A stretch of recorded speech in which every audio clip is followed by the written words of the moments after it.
such a strange poem. I'm going to read it to you. It's called Death. Not to put too fine a point on it.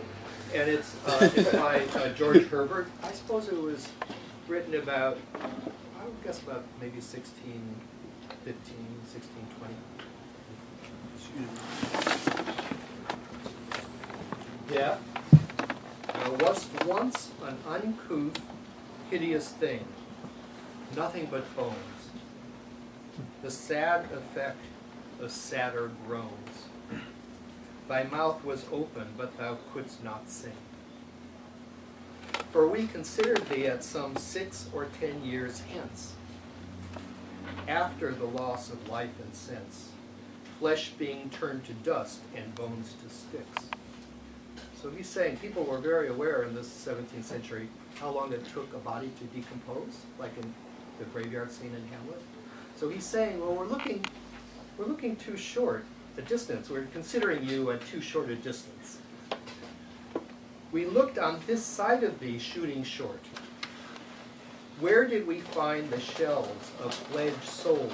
Where we did find the shells of fledged souls left behind, dry dust, which sheds no tears, but may exhort.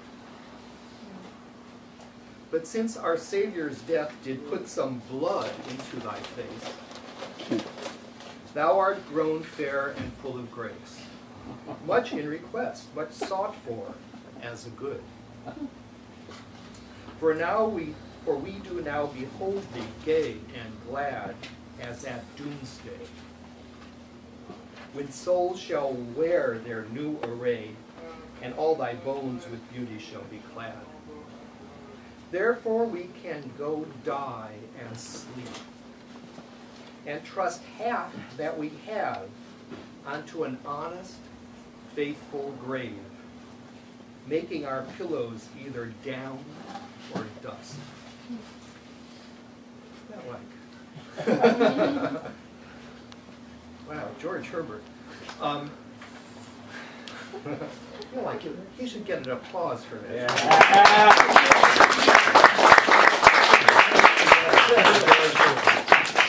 And Jesus too. And Jesus. And,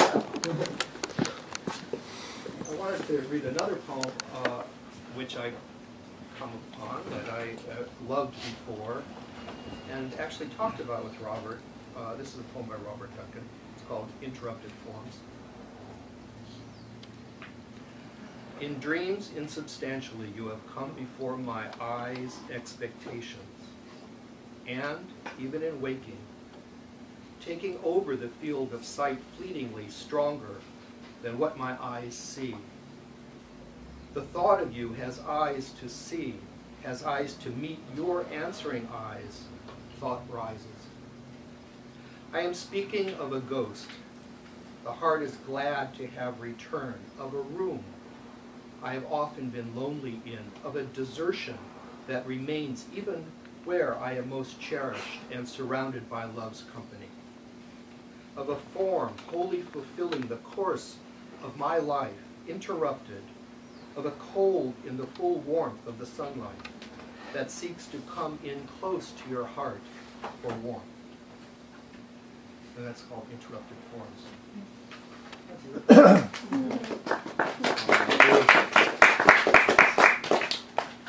So I'm going to read a little section of, I'm writing sort of my version of a modernist long poem.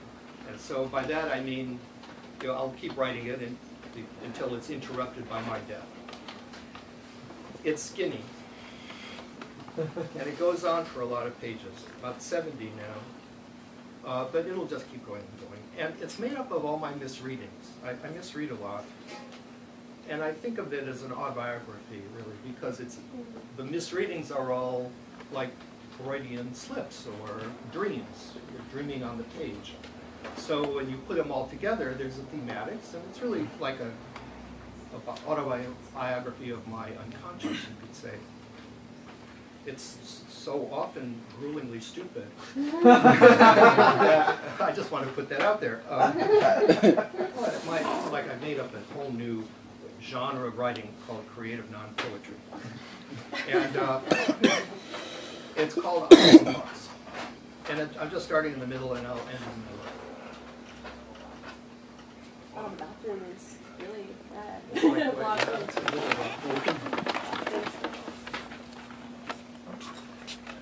New shower for voters. Throwing water was handy at them, brine building the milking of the individual singers.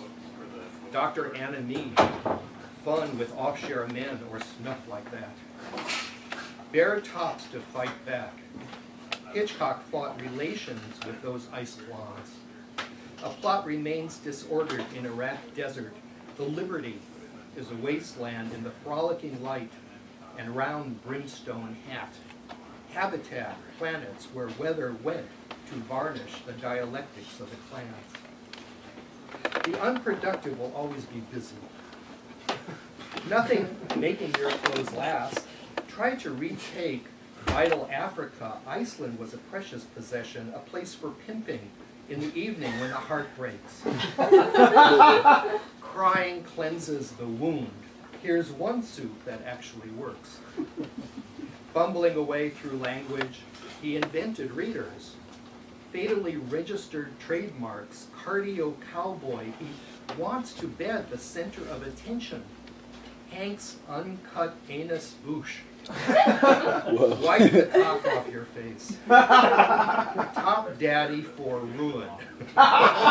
Over sexpos, MWM will drive you, suck you, trading pecs, glimpses of passionate scenery, renowned lightweight, able to de-story the distinction between life and death, old memories and young herpes.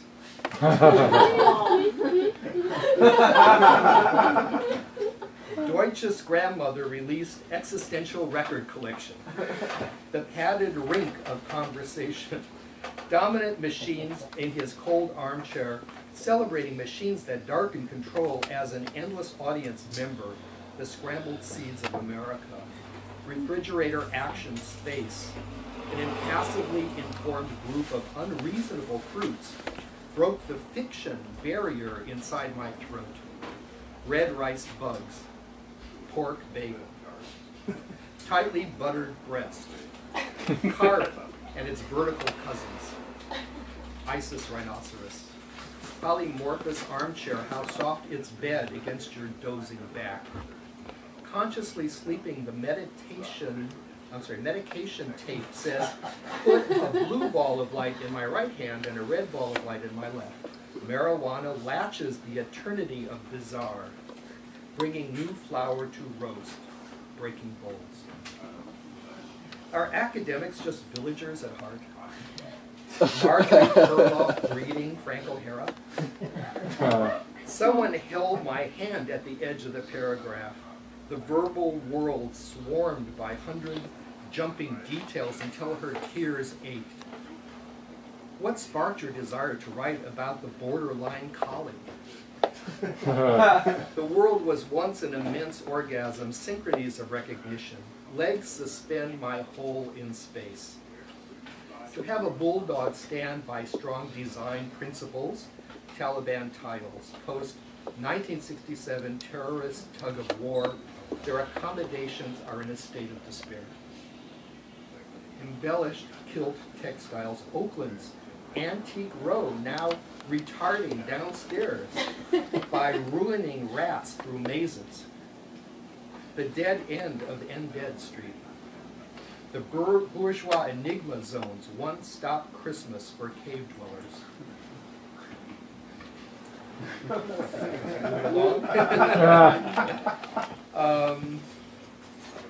Is it possible to probate death? Come, eating ghost, would you fly or vanish? The tiny red Napa learns to sell, but their alter egos got in the way. A lousy, beautiful Saturday morning. His radiance is nothing more than a spark heading into the present. Ruby-haired muscle guy, he first celebrates a gelée, the kind of man who cooked the culture, taking place on conservative summer solstices. Long aguish sunsets, moody, teases man's longing for love each time I looked at the tears at night. Royal feelings of love, parents fucking. Gorgeous the games, the calisthenics of the real. My mother told me in a vanished time the stars were slanting again, intermittently. Recuperated, the radar comes to a market loss. I'll use any deceitful miracle, the intellectual air in emptiness. Baldassare. Her pure broody beast.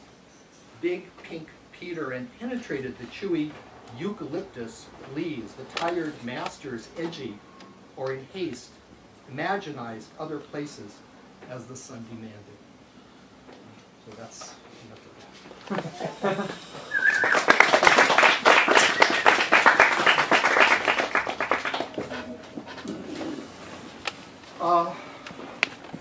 I've been, an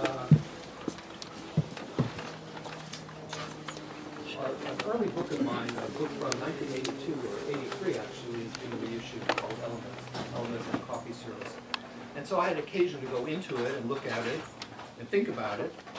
And I decided to read a story from it that I like. It's called Chaucer, but it's really more about Pasolini. And that one reason is for the various people here who are interested in Pasolini, who I share that interest with.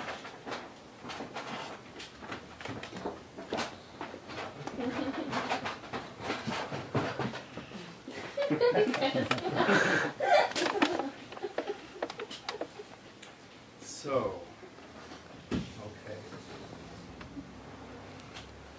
Walking with my brother, oh, this is called Chaucer.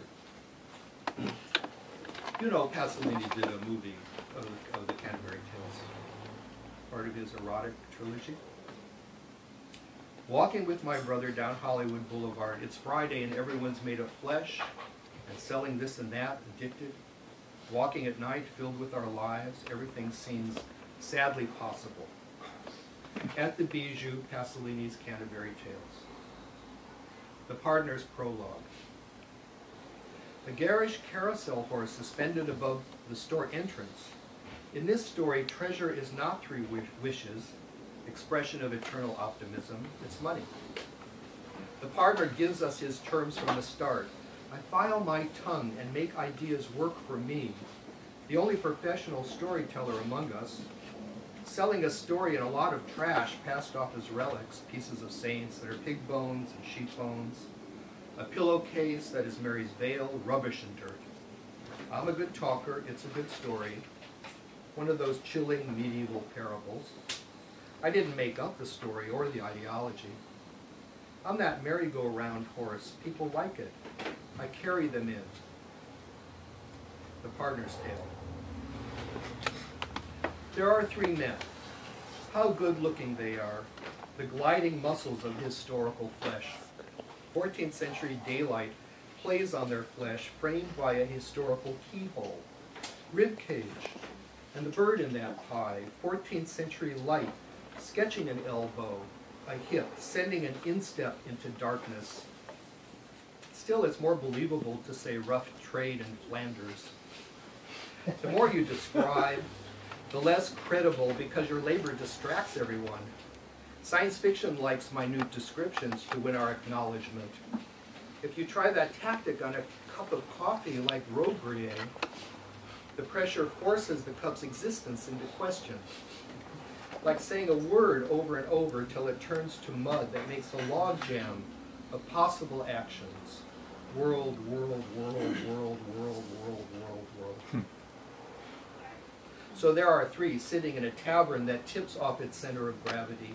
They enjoy the company of the loudmouth, the flatterers, the mock-modest, the fault-finders, gossips, rioters, and gamblers, tittle-tattlers, tale-bearers, and every kind of grumbler.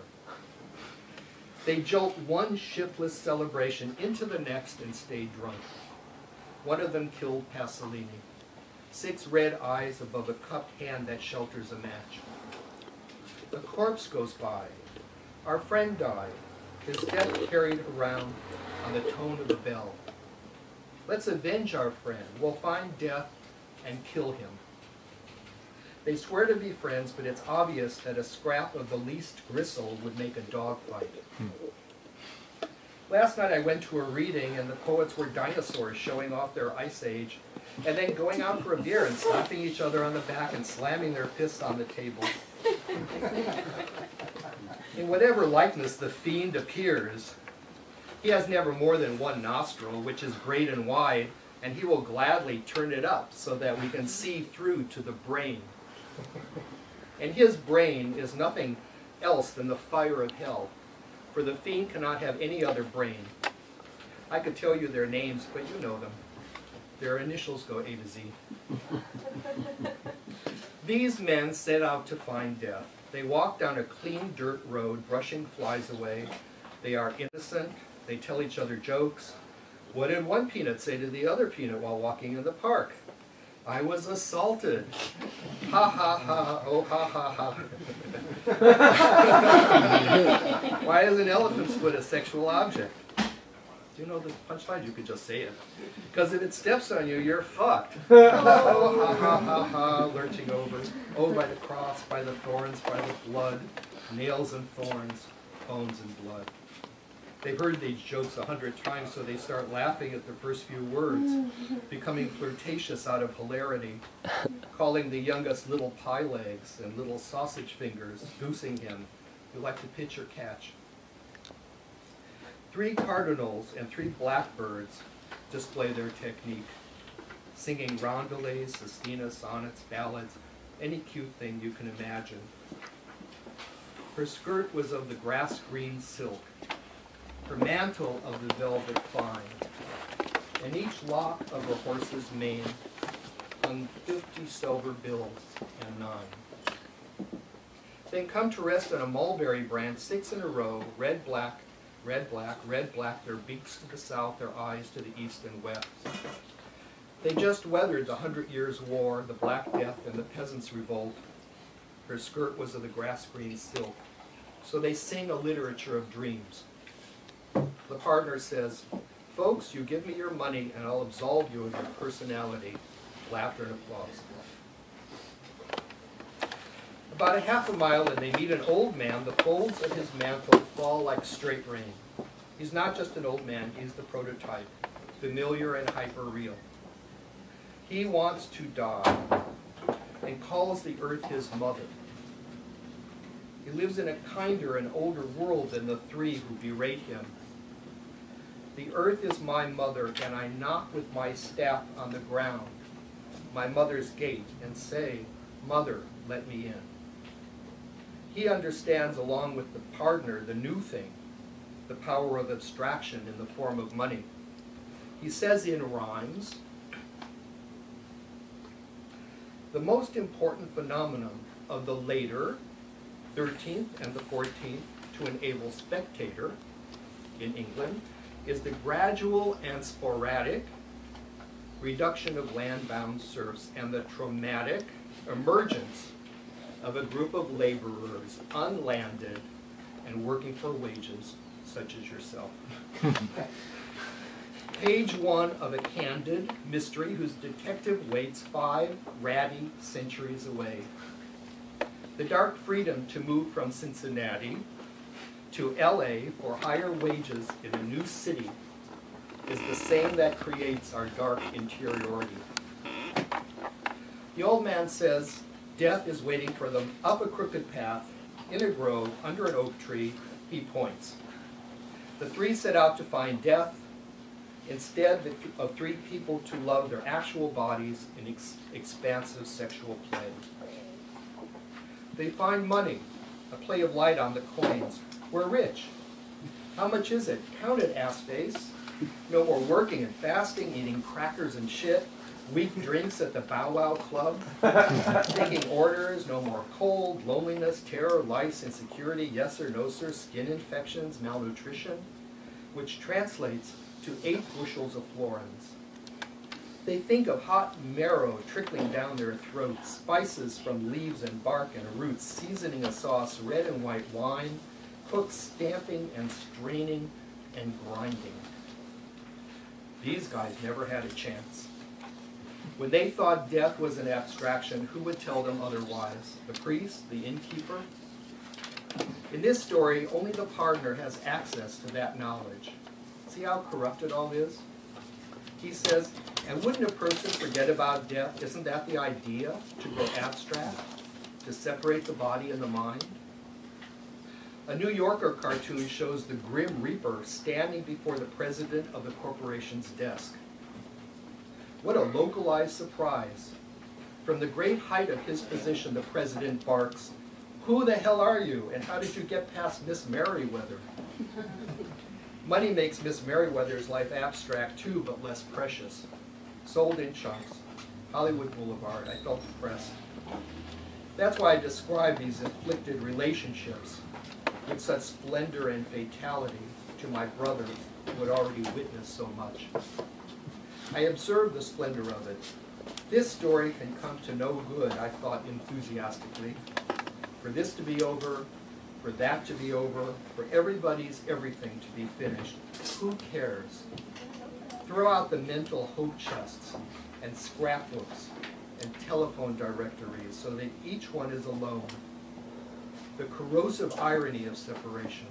The solitary figure chased across a TV screen. We are supposed to relax into this image. The plot hones itself, it's irrelevant. Crude background music carries us through tough chaparral or down city canyons. The attraction is a person without allies. Everything drops away from him, including the unity of the world. Take Bruce's upstairs neighbor, Mrs. Hazel Scrivani.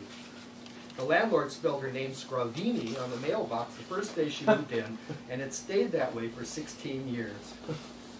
Oh well, it's only my name, my time, and my life. Suddenly the world with all its east, west, north, and south became that money. We'll wait until dark and carry it back. You go for bread and wine, we'll guard it. The youngest goes for food, puts rat poison in the wine. The two remaining agree to kill him and divide the cash 2 ways. They pretend to struggle with him, just a game, then knife him in the heart. Then they drink, their throats become sewers, they die. So food and play are the vehicles for their death. Their death. I don't want to fill up the landscape with it. When it came to dying, theirs was as particular as yours and mine. No more regrouping, no making plans.